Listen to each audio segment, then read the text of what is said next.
From the beginning of 2025 all the way into the end, I had just one goal really to build a startup and really see how far I can get in the process. And I can tell you guys from the start of the year all the way into the end, two completely different businesses and things that I've learned in 2025 have been priceless. And my goal is to take that information and gain, roll that into 2026 and make sure I can share some things that may work for you all.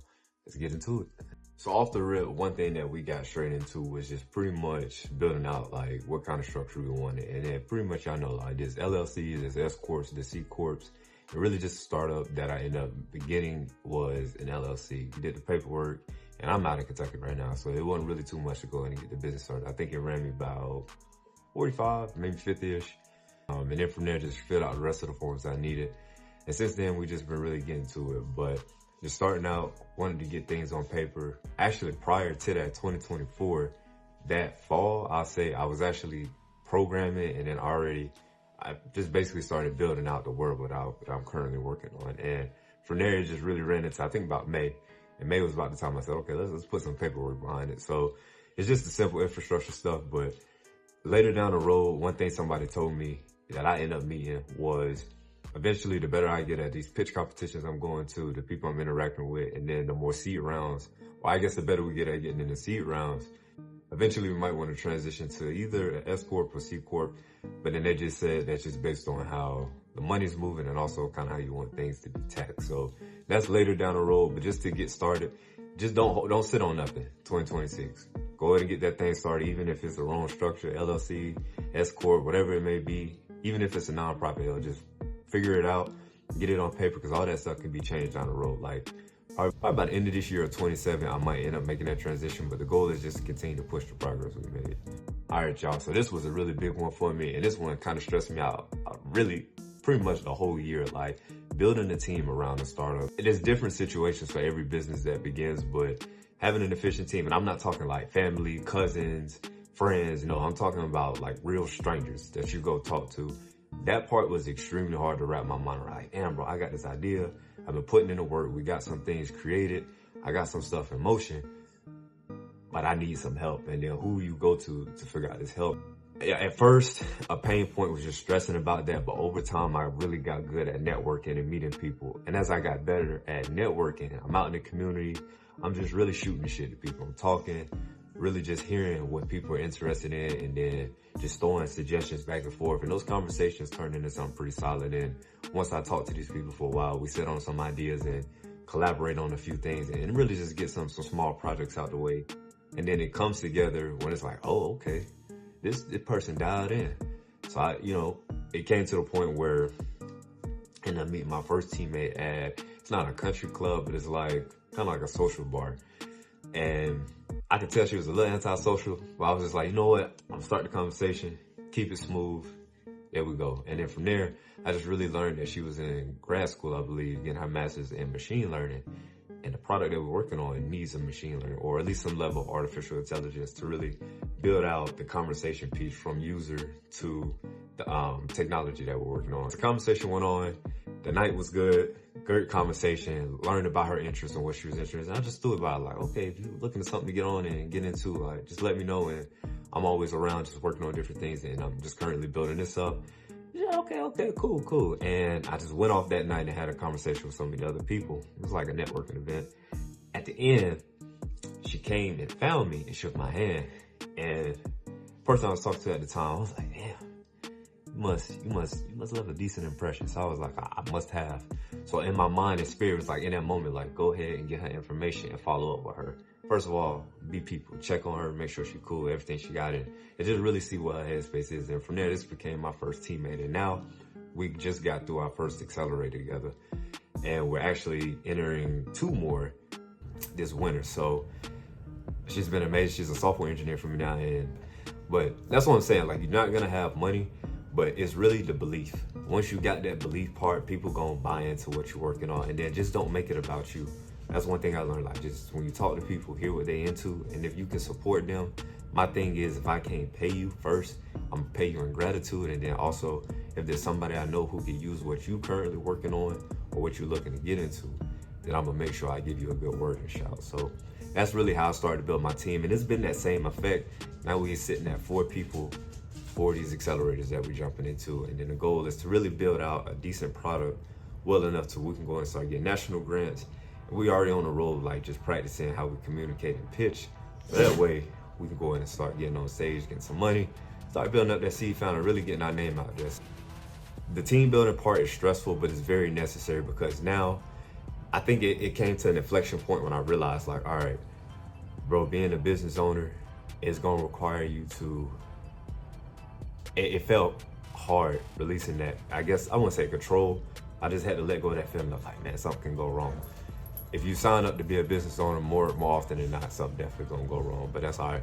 Just make the flying adjustments as you go. So believe in yourself, definitely believe in what you're doing, and really get to know the people that you're talking to. And that's how you really build out a good team. At least that's how I'm starting out now. The people I'm working with, we all care about what we're working on. And actually there's been some buzz in the city we've been in. I say buzz, but I mean, Lexington ain't the biggest city, but at the same time, we were just really putting together the blueprint of this is what we're gonna leave as our product, and these are the people we're working with to really put that out there. So don't stress yourself out about the team part. Just really be yourself, and then those people gonna present themselves when it's time to, and just capitalize on it though. Let me tell y'all something too. While I was shooting this video, my dogs, I got 2 dogs, Izzy and Dodger, sitting still the entire time editing, chilling, relaxing, doing that right there. And then throughout the video, so if y'all see them, I don't know, but enjoy. Another thing in 2025, we had a lot of exposure to pitch competitions. So there was a few that I ended up signing up for, I think about 5, maybe 5. I got into like 2, but that's all right, because really, like I said, at the start of the year, the business was nowhere near as fleshed out as it was at the end. So those 2 that I got in later down the road really gave me a chance to take everything that I was working on, see the progress, and speak it. And one was virtual and one was in person. And there's a difference between the two. Like pitching virtually, it is more laxed, but then you also are really concentrating on what you're saying because people have to be clear. What you're saying has to be clear, but in person, completely different vibe. It's a good feeling. You're moving around. I don't know. I'm an active person, so I like to move and get that kind of whole in-person vibe because I feel like you can share that energy in the room. Pitch competitions, or the one in Texas, back at the crib in Atlanta, and then the ones here in Kentucky. Businesses that have traction.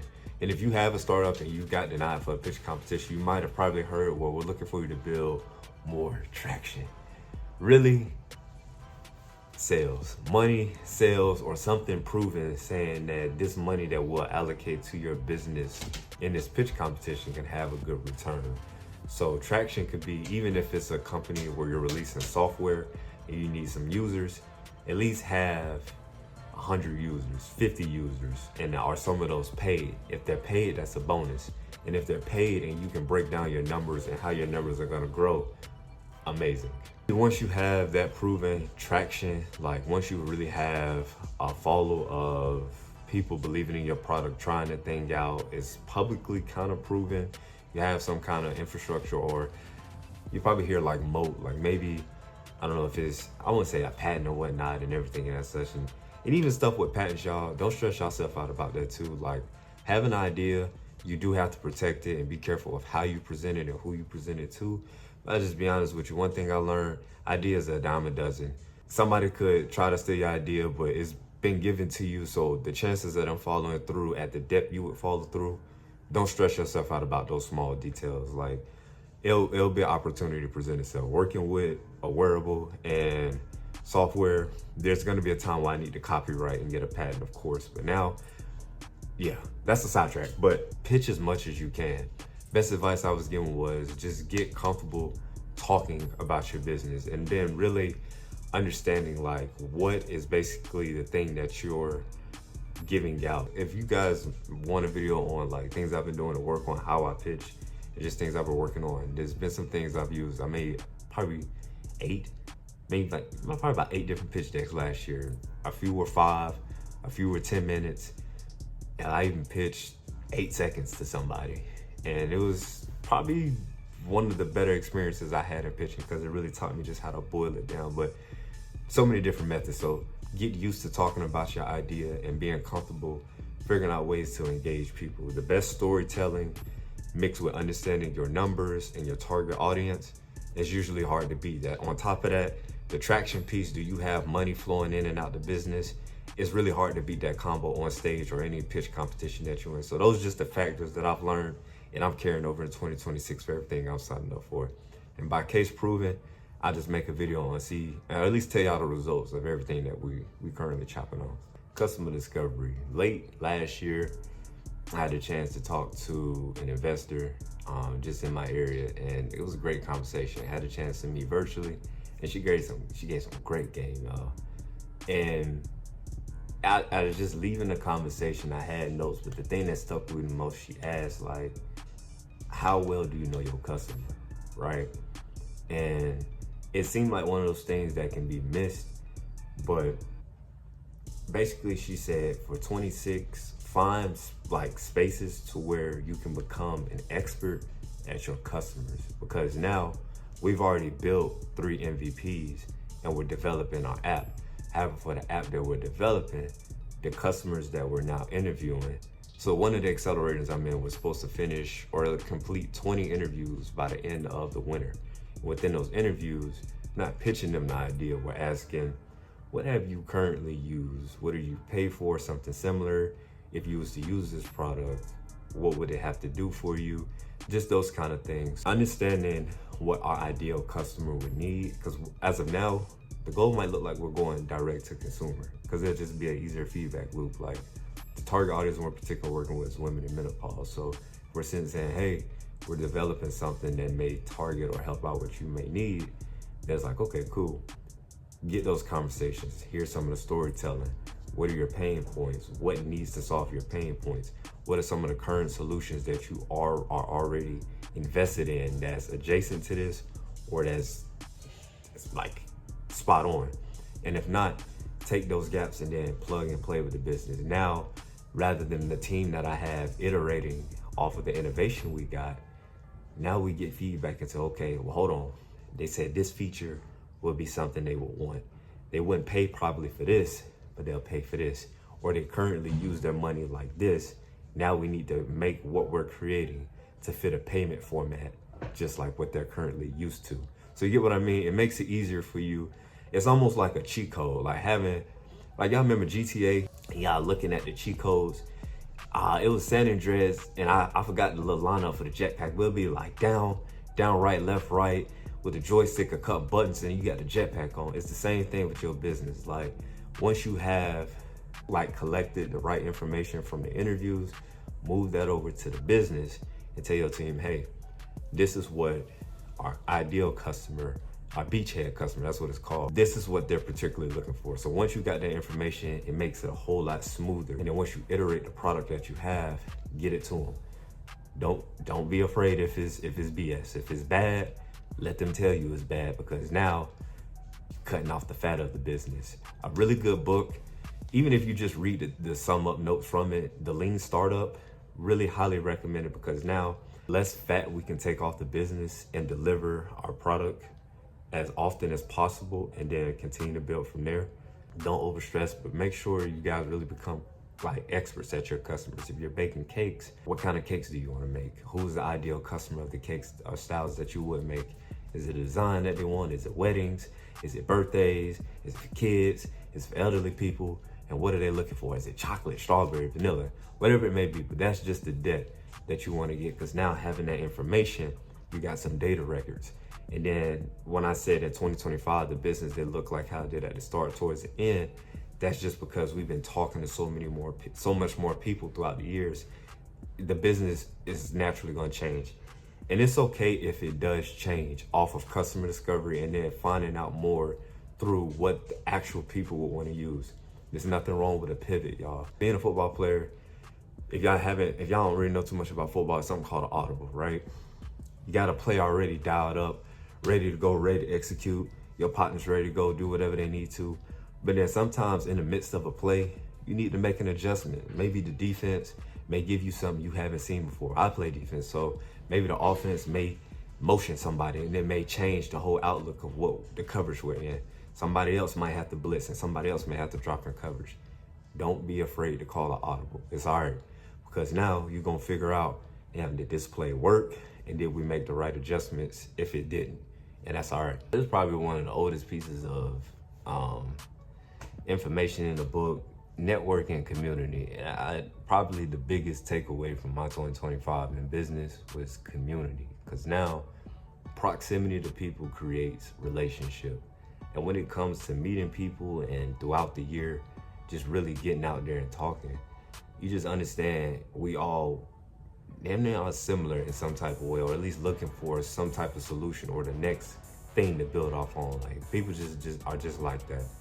And with community, I just really found so many different minds that have different angles that all point in the same direction. So if it's mentors, people who I've talked to who looking to get in the YC, or venture capitalists I've talked to, or people that's also peers of mine in startups and accelerators that we in, it's just so amazing hearing everybody's story. And also too, like, when you have these opportunities to network wherever you may go, don't oversell your idea. Like, I feel like a lot of times people get tripped up on just saying, man, I just want to give you my pitch real quick. Most of the time, I'll be honest with you, people really don't want to hear that. Like, just being real. Don't approach them with your business and just really be a person. Like, I don't know, if you're at a social bar or a social networking event and they got drinks, ask the person what type of drinks they got. Hell, being here in Kentucky, it's bourbon, or at least in Lexington, it's bourbon, it's whiskey, it's all types of stuff going around. Buffalo Trace, I mean, you name it. So it's like, man, what are you drinking? Can I help you get a drink? Crack a joke or two, man. I'm a college student, man. I can get you, you know what I'm saying, a Miller Lite. I ain't about to buy you no bourbon. And then it's just stuff like that. So just be a person when it comes to talking to people, because it goes over big. Because now, once people kind of, I wouldn't say have their guards down, once they can really just flow in the conversation, you'll actually realize later in the conversation, they don't give you the whole blueprint to build $1 million business. And then you just like, yeah, man, you know what I mean? It's just, so yeah, don't show up with your business in hand. Like, please leverage those opportunities and talk to people. And don't be afraid to get out in those spaces too.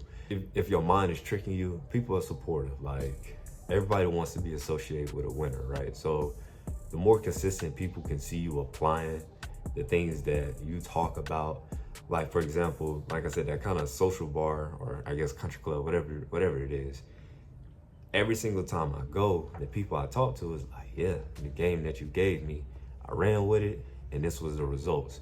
And we start cracking jokes, laughing, and then it's like, okay, at the end, I got now, okay, what's the next move off of what didn't work? And they tell it in a way to where it's like easy for me to get it, grab it, and run with it. And then it's just the same rinse and repeat process. And then you'll run into them maybe in a real situation, on an everyday thing. And it's like, man, I don't know. Like I said, proximity, it just creates a relationship. Everybody knows somebody. So you never know who you're talking to, who you might be running to, what they might be interested in. Yeah, networking community, that's one thing that I'm gonna double back down on heavy this year, because now we can get the connects, we can have the conversations. Now the goal is to follow through and say, hey, hit you up, shoot you a text. Worst they can say is no. More often than times though, I found people usually say yes. Like I said, people want to be associated with winning. Put the achievements, even if they small, put them out there. Late 24, this was an idea. Now we in 2 accelerators. You know what I mean? And we get through these accelerators, it might be some stuff on the other side of that. At least people, there's 100%, I know there's some people watching. So it's like, take what you got, put it out there, and be yourself too. Don't stress yourself out, but that's one thing I'm working on, letting my hair down more and just really shooting it back and forth to so many different people. Find a community that you can get into, and then just be yourself. It'll pan out. 2026 is here. I just gotta say, we no longer sitting on ideas. That shit out the window. If you got an idea, iterate whatever it is and really start putting it in motion. Like, running people through the concept, the blueprint, the breakdown, all that stuff is cool, but breathe life into the thing that you're working on and show, I need you just show people, just show yourself, man, I can pull the trigger on something that I believe in. Because now once you do that, that's when that self-belief comes, like, oh damn, it's really starting to become something. It's starting to work and grow. And even if it don't work 100%, you just get used to putting in the action piece of it. Don't sit on no ideas, write it, at least write it down. You feel me? If you got something that you've been thinking about, you know what I'm saying, put it on paper, put it up, and then see what it feel like, and then try to build something around it. But just don't sit on them ideas and don't pitch. Just yeah. MVP at the least. Have that ready to go and at least functioning at the most minimum. It don't have to be perfect. Minimal valuable product. That's what MVP is. Take something, and if it's pieces of something, and just show it. And then let people see it, touch it, and then now they can get a look, at least an idea, a concept, okay? What would this ideally be if you put more into it? Versus then just presenting an idea, a thought. We made it to another year, y'all. 2026, a lot of big things going on as far as whatever you into. I don't know. Whatever business you want to start, don't sit on it.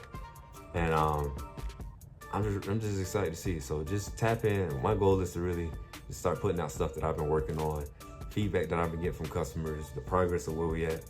Like, we got some prize money from different things we've been going to. There's some pitch competitions we signed up for.